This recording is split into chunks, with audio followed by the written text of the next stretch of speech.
네. 그리고 지도를 좀 볼 건데요. 여러분, 이 지도는 어느 나라에서 쓰는 지도일까요? 그럼 보통 다 맞춥니다. 왜요? 선생님, 한국이에요. 왜요? 왜 그렇게 생각했어요? 한국이 중앙에 있잖아요. 일본이 더 중앙에 있지 않나요? 이상하다. 한국 지도 같은데? 뭐지? 세계 전도라고 한국어로 써있죠. 그쵸? 한글로.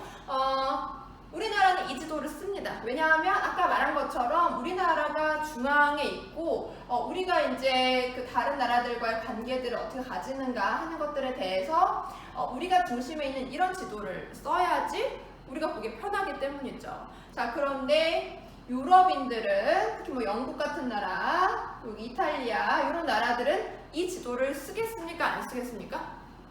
이 지도를 쓰지 않겠죠. 누가 중심에 있는 지도를 쓰겠습니까? 네, 지구는 이렇게 생긴 게 아니잖아요. 둥글게 생긴 거잖아요. 그러니까 누가 중심에 있는 거? 자기들 본인들이 중심에 있는 이러한 지도를 쓸 것이다 라는 것이죠. 그래서 영국.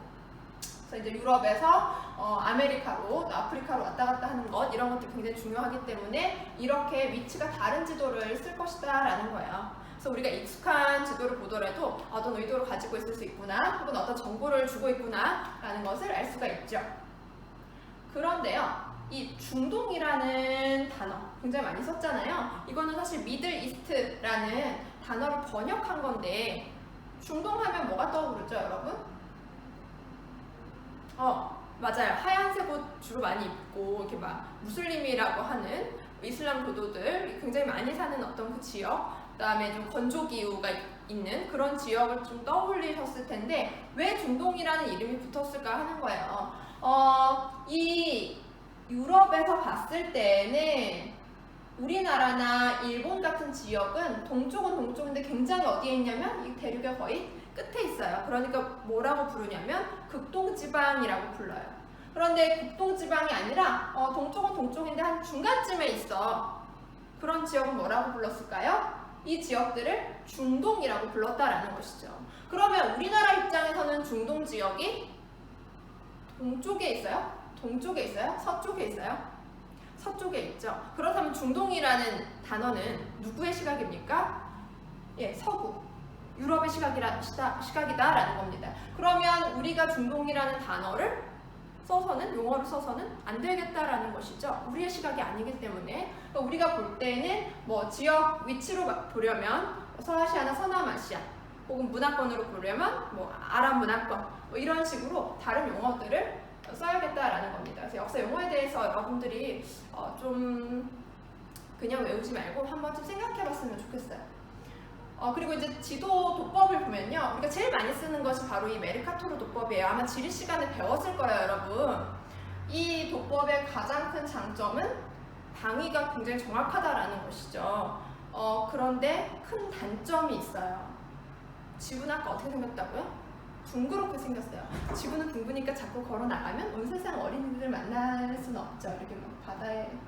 아무튼 지구는 둥글게 생겼는데 이렇게 지금 위아래로도 둥근 구잖아요. 근데 이렇게 하다 보면 어떤 문제가 생기냐면 이 적도를 중심으로 해서 극지방으로 갈수록 면적이 넓어지는 그러한 문제가 생긴다라는 것이죠. 그래서 이 지도로 보면 그러니까 우리가 일반적으로 쓰는 이 지도들이 대체로 메르카토르 도법으로 그려졌다라는 거예요. 그래서 이러한 지도로 보면 좀 북쪽으로 갈수록 남쪽으로 갈수록 굉장히 면적이 왜곡이 돼요. 그래서 유럽이 굉장히 큰 것처럼 보이지만 우리가 이 지도를 띄워놓고 한번 볼까요? 이 유럽을 한 뭐 서유럽, 한 중부 유럽 정도까지를 이렇게 좀 면적을 합치면 혹은 약간 뭐 러시아를 뺀 유럽 대체로 유럽 지역들을 이렇게 합치면 북유럽을 빼고 면적이 어느 나라랑 비슷해 보이는가 아시아에서 이렇게 물어보면 많은 학생들이 뭐라고 하냐? 중국이라고 이야기를 합니다. 이렇게 보기엔 그렇게 보이거든요. 그런데 이게 면적의 왜곡이 굉장히 심하고 이 유럽이 굉장히 커지기 때문에 이것에 대해서 비판한 사람이 나와요. 페터스라는 사람인데요. 페터스는 면적을 좀 거의 원래와 가깝게 비슷하게 이렇게 비율이 비슷하게 지도를 그리고 대신 요거는 방위는 정확하지 않아요. 이렇게 그렸는데 이제 이렇게 그리면 이 유럽을 뭐 이렇게 면적을 합치면 중국만 하지 않아요. 거의 면적은 누구랑 비슷하냐면 인도 정도랑 비슷하거든요. 그러니까 굉장히 우리가 면적이 왜곡된, 그리고 딱 봤을 때 생각보다 어느 대륙이 굉장히 커집니까? 아프리카는 상당히 넓습니다. 그리고 남아메리카가 굉장히 크죠. 그래서 북미랑 유럽이 굉장히 큰 것처럼 보였는데 우리가 면적이 왜곡된 지도를 보고 있었구나라는 것들, 이런 것들을 조금 생각하면서 봐야 하고, 이러한 왜곡을 하지 않으려면 여러분 뭐를 되게 많이 봐야 하냐면 지구본을 많이 봐야 돼요. 그런데 또 문제가 있어요. 교실에는 뭐 일일이 다 지구본을 놓을 수가 없고, 사회과나 역사과 교실에 놓으면 좋은데 없는 학교도 되게 많잖아요. 그렇죠? 지구본을 사달라고 역사 선생님한테 말해봤자 아무런 소용이 없고요. 교장 선생님 만나면 교장 선생님, 저희는 지구본으로 열심히 공부를 하고 싶어요. 이렇게 말하면 되겠어요. 이거는 우리나라 지도죠? 제가 답을 얘기했는데 원래는 이제 학생들한테 물어보거든요. 이 지도는 15세기에 그려진 지도인데 누가 어느 나라가 그렸을까요? 이렇게 물어보면 처음에는 학생들이 중국이요 이래요. 왜요? 중국이 되게 넓고 중국이 중앙에 있어요 라고 이야기합니다.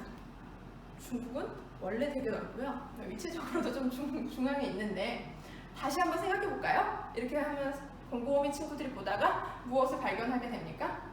우와, 우리나라가 되게 크구나.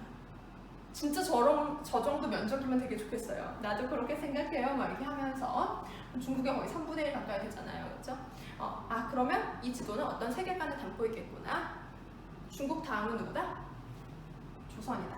라는 세계관을 가진 조선시대 지도겠구나 라는 것들을 생각할 수가 있죠. 그렇죠? 이 지도는 굉장히 수능에 많이 나왔습니다.